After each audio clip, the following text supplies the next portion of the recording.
પાલનપુરમાં ગણગોર તહેવારની ધામધૂમથી ઉજવણી। ગણગોરના પાવન અવસર પર પાલનપુરમાં મહેશ્વરી સમાજની બહેનો દ્વારા ભક્તિભાવથી ઉજવણી કરવામાં આવી હતી।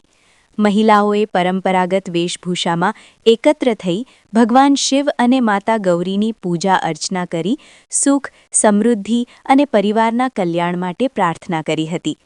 આ પ્રસંગે શહેરમાં નાચગાન અને લોકપરંપરાગત કાર્યક્રમો સાથે આનંદમય માહોલ સર્જાયો હતો।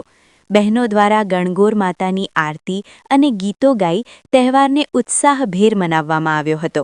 સમગ્ર કાર્યક્રમ દરમિયાન ભક્તિ અને પરંપરાનો સુમેળ જોવા મળ્યો અને ગણગોર પર્વ ધામધૂમપૂર્વક ઉજવાયો હતો।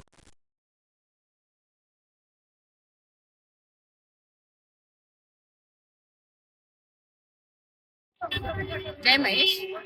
ધૂળેટીના બીજા દિવસે અમે જે આપણી હોળી પ્રગટાવી છે એની રાખમાંથી મુઠિયા લઈ અને અમે આ ગણગોર મહોત્સવની તૈયારી ચાલુ કરીએ છીએ।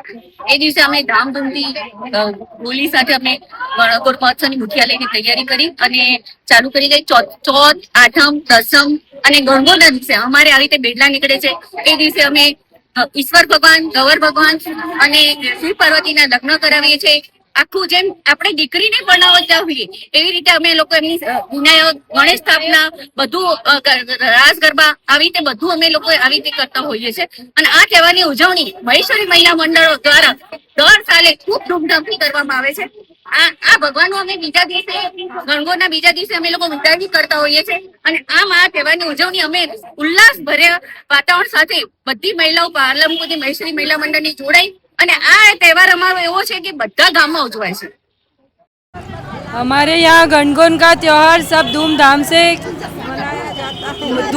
से सब मनाया जाता है और आज हमारा अठलिया है तो हम सब मंदिर में जाते हैं, सब तैयार होके डांस करके सब मनाया जाते हैं। जय गौर माँ।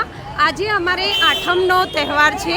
આ તહેવાર 16 દિવસનો હોય છે, જેમાં ચોથ, આઠમ, દસમ અને ત્રીજ એમ 4 દિવસે અમે બજારમાં ઝાંકી જેવું કાઢીએ અને બહુ જ ગરબા અને એન્જોય કરીએ છીએ।